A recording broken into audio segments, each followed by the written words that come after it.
Prodi D3 Keperawatan Kemenkes Malang Kampus Ponorogo ingin menyampaikan bagaimana pengaruh gangguan kesehatan mental bagi proses belajar di masa pandemi. Baik, hal yang pertama kita bahas adalah mental. Mental adalah sebuah cara berpikir atau konsep pemikiran manusia untuk dapat belajar dan merespon suatu hal. Mental merupakan kata lain dari pikiran manusia. Nah, yang kedua, apakah maksud kesehatan mental? Kesehatan mental adalah kondisi di mana seseorang mengalami ketidakmampuan menyesuaikan diri terhadap tuntutan dan kondisi lingkungan yang dapat mengakibatkan ketidakmampuan tertentu dan menimbulkan timbal balik kepada dirinya, baik itu positif ataupun negatif. Selanjutnya, ciri-ciri anak sehat dan anak yang terkena gangguan mental.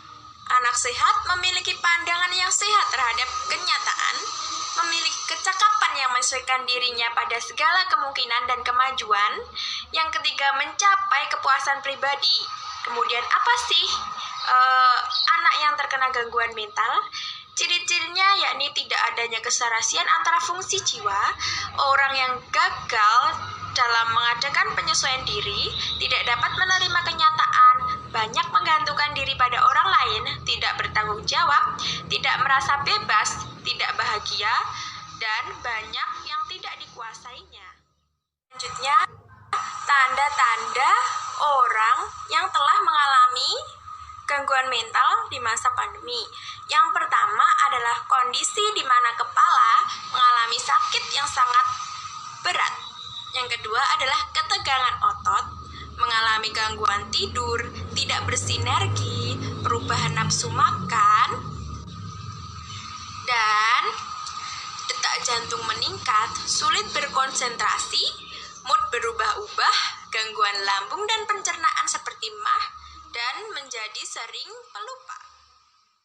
Selanjutnya adalah faktor-faktor yang mempengaruhi kesehatan mental pada diri manusia. Yang pertama adalah faktor keluarga, di mana riwayat keluarga, ada masalah keluarga. Yang kedua adalah faktor biologi, genetik, kimia pada otak, gangguan pada otak.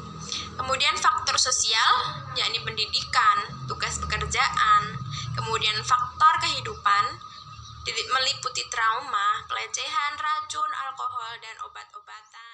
Nah, selanjutnya adalah teori yang menjelaskan tentang kesehatan mental. Menurut Sigmund Freud, tahun 1856 sampai 1939, bahwa kepribadian seseorang terstruktur atas 3 sistem pokok, yaitu ide, ego, dan superego.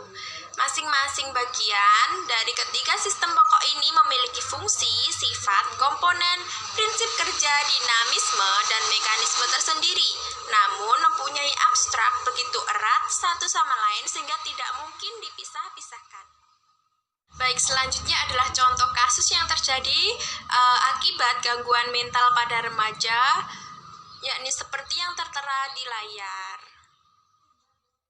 Nah, beberapa upaya pencegahan gangguan mental, ada beberapa upaya, yakni melakukan aktivitas fisik dengan tetap aktif secara fisik, membantu orang lain dengan tulus, memelihara pikiran yang positif, memiliki kemampuan untuk mengatasi masalah, mencari bantuan profesional jika diperlukan, menjaga hubungan baik dengan orang lain, dan menjaga kecukupan tidur serta istirahat.